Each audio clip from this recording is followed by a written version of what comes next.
Hi అండి, welcome to NS kitchen.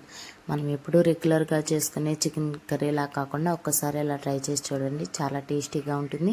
అలానే చాలా సింపుల్ ప్రాసెస్ అండి, చాలా త్వరగా క్విక్గా అయిపోతుంది. మీరు కూడా ఒక్కసారి ట్రై చేసి ఎలా ఉందో కింద కామెంట్ సెక్షన్లో కామెంట్ చేయండి. ఇప్పుడు ఎలా తయారు చేసుకోవాలో చూద్దాం. ముందుగా ఒక హాఫ్ కేజీ చికెన్ని శుభ్రంగా కడుక్కొని పక్కన ఉంచుకోవాలండి. ఇందులోనే 1.5 టేబుల్ స్పూన్ల వరకు అల్లం వెల్లుల్లి పేస్ట్, చిటికెడు పసుపు, రుచికి తగినంత కారం, రుచికి తగినంత ఉప్పు, కొద్దిగా ఆయిల్, 1 టేబుల్ స్పూన్ వరకు పెరుగు వేసి కొద్దిగా చిన్న నిమ్మకాయని ఒక అరపద నిమ్మకాయని పిండుకొని బాగా కలుపుకొని ఒక అరగంట సేపు అయినా నాననివ్వాలండి. చికెన్ నానితేనే ముక్కకి ఉప్పు కారాలన్నీ పట్టి చాలా టేస్టీగా ఉంటుంది.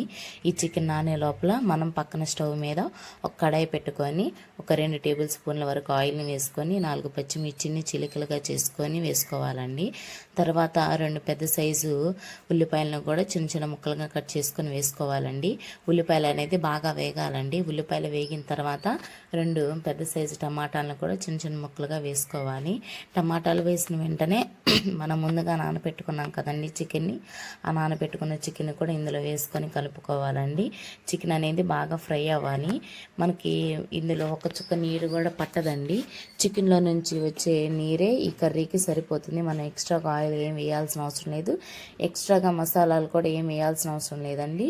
దీనికి వచ్చే టేస్ట్ని లాస్ట్ వేసే ఒక్క మసాలాతోటి ఈ చికెన్కి చాలా టేస్ట్ వస్తుందండి. అదేందో లాస్ట్ని చూపిస్తాను, వెయిట్ చేయండి. చికెన్లో నుంచి వాటర్ ఊరేంత వరకు బాగా కలుపుకుంటూ వేపుకోవాలండి.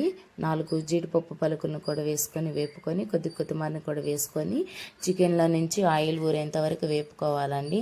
లాస్ట్ మసాలా చెప్తాను అన్నాను కదండి, ఆ మసాలా ఏంటంటే 4 మిరియాలు, 4 లవంగాలు, కొద్దిగా దాల్చిన చెక్కని కచ్చాపచ్చాగా దంచుకొని వేసుకుంటే టేస్ట్ అనేది చాలా బాగుంటుందండి. నేను అది ఇక్కడ చూపించలేదు, మీరు ట్రై చేసి చూడండి.